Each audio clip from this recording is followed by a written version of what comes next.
Hey, y'all. Welcome to Cross Politic on the Fight Laugh Feast Network. Good to be with you. We got Pastor Toby, Chalk Knox. I'm the water boy. I see how you timed that. Yeah. You gave yourself the drop. I'm making it tighter. I'm tightening up. Hey, thanks for all club members for supporting us, especially these last couple weeks, as we've been able to be in the studio almost every day in the last couple weeks. I don't even know what day it is anymore. The more club members that support us, the more we can do. So very thankful for you guys. Hey, with us right now on the line, we have Dr. Ron Paul. He was congressman, 3-time presidential candidate from Texas. Enjoys a national reputation as the premier advocate for liberty in politics today. Dr. Paul is the leading spokesman in Washington for limited constitutional government, low taxes, free markets, and a return to sound monetary policies based on commodity-backed currency. He's known among both his colleagues in Congress and his constituents for his consistent voting record in the House of Representatives. Dr. Paul never votes for legislation unless the proposed measure is expressly authorized by the Constitution. Dr. Paul is the author of several books, including The Revolution, a manifesto, End the Fed, Liberty Defined, Challenge to Liberty, The Case for Gold, and A Republic If You Can Keep It. You can find all his stuff at ronpaulinstitute.org. Dr. Paul, thank you so much for joining us on Cross Politic. Very nice, and nice to be with you. So you practiced medicine for how many years, Dr. Paul? I got out of medical school in 1960, and then I practiced for off and on, and not straight. It was probably 25 years. I was, in Congress, and I got tired of Congress rather quickly. The first time I was there, I said, I'm going back to medicine. And I was in medicine long enough to deliver 4,000 babies. Yeah. That's what I know. Praise God. Did you baptize them all? That's their parents' job. That's their parents' job. So how bad is the coronavirus, this COVID-19, and is this a medical emergency? Well, what is very bad is the hysteria and the overreaction to it. It's a serious problem in the sense that people can die from the virus, but I believe it has to be in combination with other factors such as age, medications, and bad immune systems. So it is serious. You can't say just forget about it all, but I don't think it's anything like is being described by those who use this to just promote bigger government. And I think that's what they've done. They've caused so much hysteria, and people are just frightened. And now we've imprisoned ourselves. I thought, boy, we have to worry about our enemies, outside enemies, but we have to worry about ourselves. So we just roll over and we turn our homes into our prisons and just the loss of liberty. I compare it a lot to how much we sacrificed on 9/11. And that was a bad incident, but it wasn't a reason that we should give up our liberty. And what did we do? We took liberty away from people by passing the Patriot Act. So we should use some common sense. And right now, I don't think common sense is very common in Washington, D.C. So what laws or regulations or what are politicians basing kind of these orders on? So we're in Idaho and we're shelter in here in Idaho right now. What laws are they pointing to be able to kind of require some of this?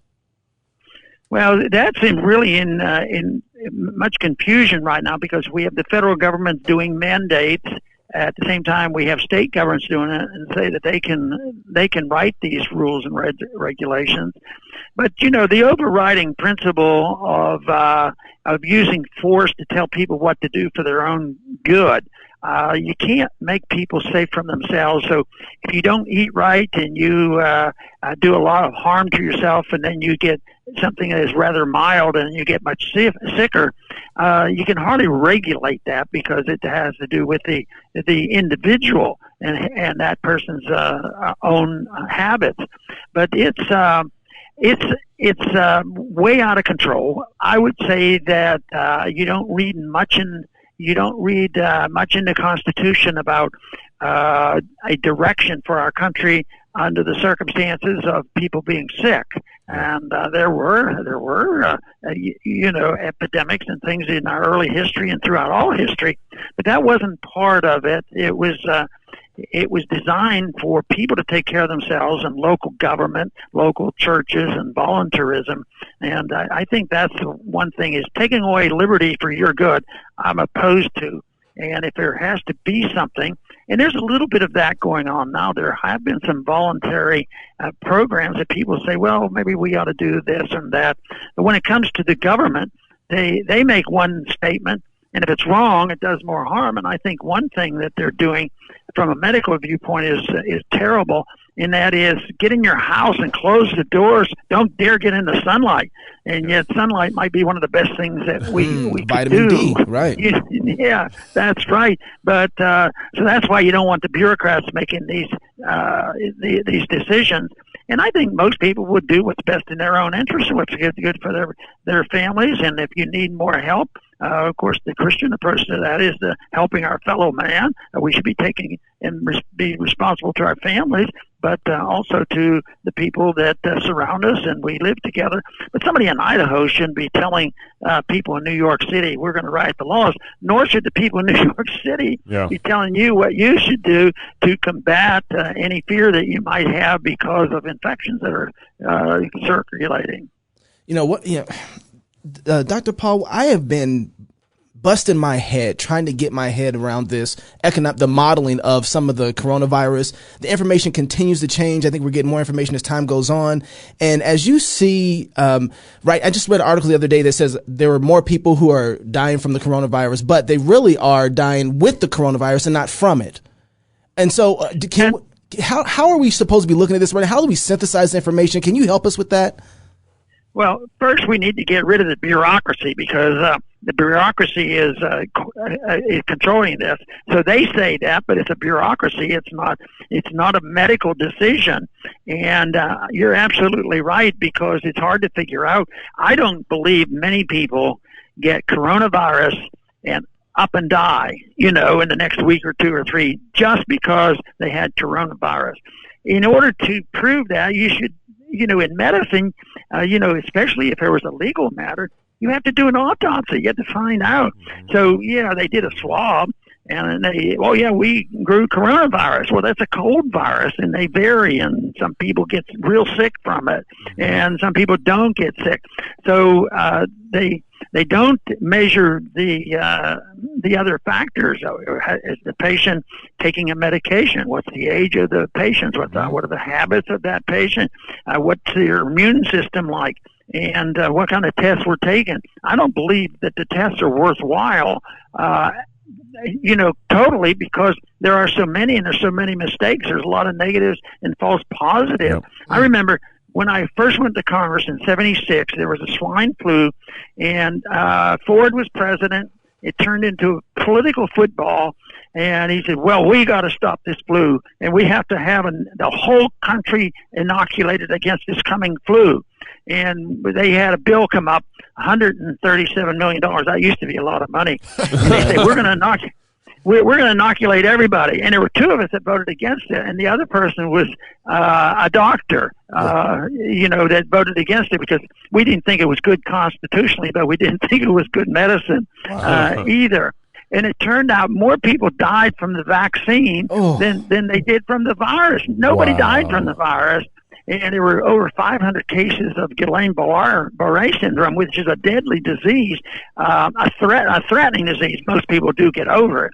But so that was my introduction. So constitutionally and common sense and medically, I shy away from, bureaucratic solutions and political solutions. This is a political game they're playing. It's an excuse to spend more money, an excuse to, deflect your consideration. You might be, they might want you to not worry too much about the Federal Reserve causing our depression, and so they give you the coronavirus, and we're supposed to be distracted. If they want to expand the wars, in the Middle East, they say, no, you have to think about the coronavirus and why we want you in your house, and don't come out of your house or we're going to arrest you. Right. I mean, that's where our real dangers are. They thought the solution to 9/11 was passing the Patriot Act. Give the American people less freedom, and that will help us, which is a farce. Wow. So you talk about bureaucracy and how that's making a big mess of this. Is that also playing into some of the crisis that seems to be happening maybe in major metropolitan areas in the UK, Italy, New York City, if there's bureaucracy sort of bottlenecking access to supplies or ability to do treatments or get medicine, is that actually helping perpetuate or even enhance this crisis? Oh yeah, it's a major source of the problems. The bureaucracy is just a reflection of a socialist idea, and that's planning. And you get rid of pricing structure, and you get more mandates, and this whole idea that some individual in Washington should write the mandates for people in Idaho. I mean, it makes no sense at all. The bureaucratic mind is a reflection of a socialist policy, and in some ways we're suffering from that already because we have the federal government very, very much involved in medication and medicine. I mean, Obamacare didn't teach us how to build up our immune system. Matter of fact, they do the opposite. They do the opposite. The medical profession is controlled by the drug companies who want to make more vaccines, that sort of thing. And that's the bureaucracy. And then if they say, oh, we need them, can you imagine this country struggling? How much should a face mask cost? Oh, well, they don't even know about supply and demand. If this was a true emergency in a free society, people would say, well, we all agree a face mask is really important. There'd be about 6 companies, vying for the business. It wouldn't be a contract of one company, and competition would work, the cost would work, the distribution would work. It's sort of, if you want to think of a good example of how the system I'm talking about works, think about how well we distributed cell phones, And cell phones, the price came down, everybody used them, they've been helpful and all of this. Of course, there's some downside, but the distribution's been fantastic. But if it comes to face mask, they'll mess it up, let me tell you. I was explaining to my kids what AOL was last night, and I was telling them, AOL used to send us discs like every week, and then eventually, using them for like cup holders and stuff like that, because they were trying to, just the same thing, like internet, like people trying to get you to sign up for the internet. It just, the free market worked on that one. Big time. Hey, let's talk stimulus. We've had recently we had David Bahnsen on the show, and the current stimulus, as it's been discussed, everyone is saying that, or largely a lot of people are saying that, hey, this is different than the Bush stimulus. This is different than the Obama stimulus. This stimulus is there because the government required everyone to stay home, and so now we as the government need to come in and also provide money to fix the problems of what we caused by requiring everyone to stay home. How are you processing the stimulus in all this? Well, if the problem has come because the government did something wrong, and they made us stay at home and brought about these problems. The conclusion should be the government made a mistake. Why should we go back to the same people who made all the mistakes and ask them, what should we do now? Maybe we should say, you shouldn't be in the business because you don't know what's best to do. It should be done as close to home as possible, and that's so much better. But we're not only talking about, our federal government getting involved. We're talking about the world now. I think there's a sinister approach that this globalism, there's some coalitions now between so-called freedom groups and Marxist groups that are coming together. This is the reason why we need one world government, to be able to handle a crisis like this. And they're the ones who create it. And it's the conclusion that matters. So just because the government helped create it, that was the argument when the first bailouts came off after 9/11, which was a disaster. Say, well, it's beyond their control, but why punish the people that didn't have anything to do with it? And if it was a mistake, who made the mistake? And it was a philosophy of government. It was deeply flawed, and this ought to give us a time to reassess things. That's what we should be doing with this mess that we have now. So right now, have you heard about the church in Florida? The pastor got arrested there. I sure did. Yeah. Yes, I heard about it. Do they have a leg to stand on right now? Where's their recourse? And other pastors are looking at this right now, trying to make some decisions too. What's your word? You mean who has a leg to stand on, the government or the pastor? The pastor. The pastor. Well, I mean, in a constitutional republic, I mean, it wouldn't even occur. this whole thing. But no, it's a violation. The one thing is they're making tremendous assumptions that they know exactly what the disease is, how it is spread, and if you go to church. So I think this is one of the serious problems that we're going to face, because we are conditioning people, to stay at home, lock our doors, don't go out in the sun, don't go to church. And actually, I think the court case that he has is a very significant case, because there's no way that they can prove it. And even if they could say it's dangerous, it should be done voluntarily. In a libertarian society, two sides have to do it voluntarily. Let's say there was some risk in going to that church. I think that is anybody being forced to go to the church? Right. And, and that would make all the difference. Is somebody hiding something? That would be fraudulent to say, oh, no, we absolutely do not have this and guarantee this. Right. And that would be wrong. But both sides have to agree, and it has to be voluntary, and people would work it out. I think of it to calm my own nerves down with this. I think I think of it like a real bad cold, Yeah. And with these other conditions, people can get very sick. But people with bad colds don't get hysterical. There has to be a concerted effort to stir up all this trouble that we have today and get people into a panic. So people are saying, though, that if crowds come together, somebody can, not know that they're infected with the virus. Right. And then, I've seen a story go around that, there was a choir that met apparently in Washington State in Seattle somewhere. Yeah. And like 40 members of the choir came down with it. 42. Two died. And two died and several more are hospitalized. And so the argument is that, but if you do that, you're spreading a deadly virus and you might need, you're killing people. What do you say to that? Well, probably they don't have proof of that. But if it could happen, and you read about it, and you might say, well, I'm not going there. Well, that'd be okay, just so nobody forced you to go there. But they're forcing you to stay in your house, and they deny your right to go out to the beach. That's the kind of stuff where they make it wrong and make it more dangerous. So, but isn't the argument though that if you have the virus and you go out freely, not knowing that you have the virus, you're infecting others, and then you're harming someone else who, he just wanted to go out and take a walk. He just wanted to go to the grocery store. He just wanted to go to church. But now he has been involuntarily infected by you because you didn't know you had it. Well, that is the case, and that's the argument they use why the federal government needs to tell you how many shots you have, how many immunizations you have to give to your kids, because they might go out and spread something. Right. But I don't believe in forcing people to take immunization. Yes, they're dangerous. In the individual, you can decide, in a free society, you can decide, I don't want the immunization, or you want to stay away from that threat. And the other people say, oh, no, but you have to we have to protect against other people.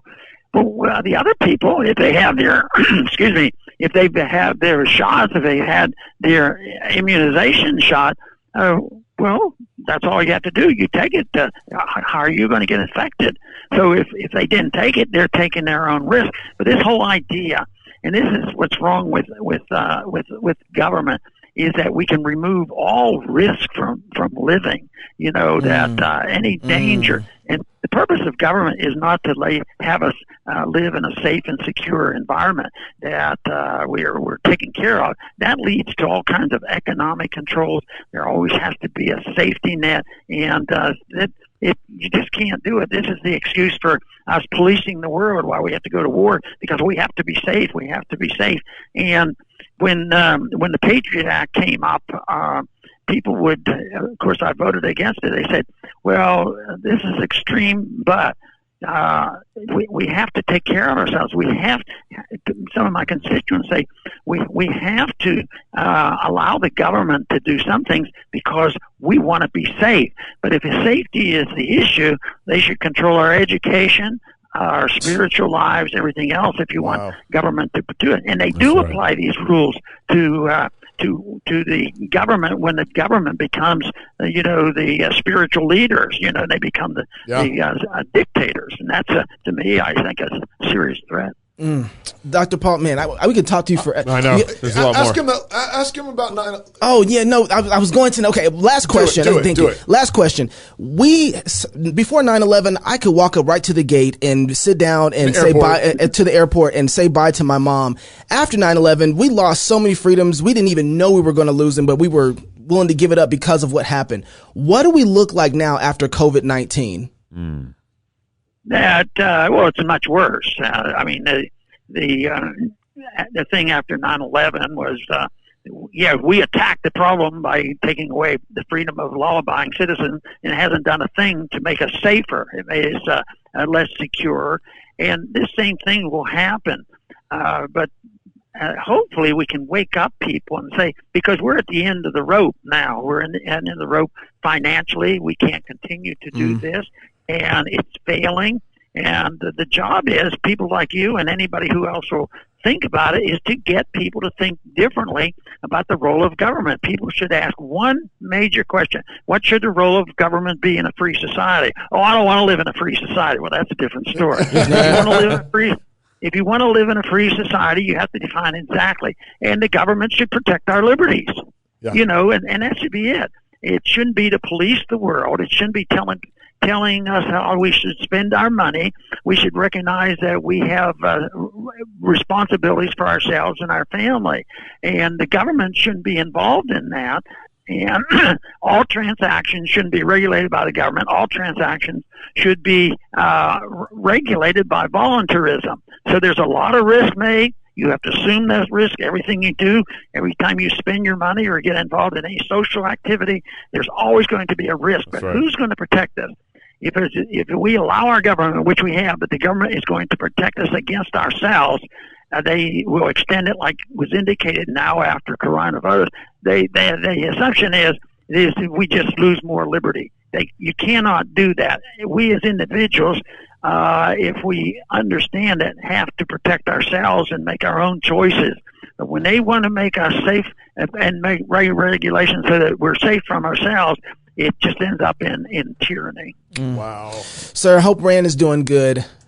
We'll be praying for him. Yeah, he's doing well. Good. Come along. Good deal. RonPaulInstitute.org. I hope you go check it out, sir. Thank you for joining us. If you're single, get married. If you're married, have kids. And if you have kids, go baptize them. Until tomorrow, love God with all your heart, soul, mind, and strength. Love your neighbor as yourself. Go fight, laugh, and feast. This is Cross Politics.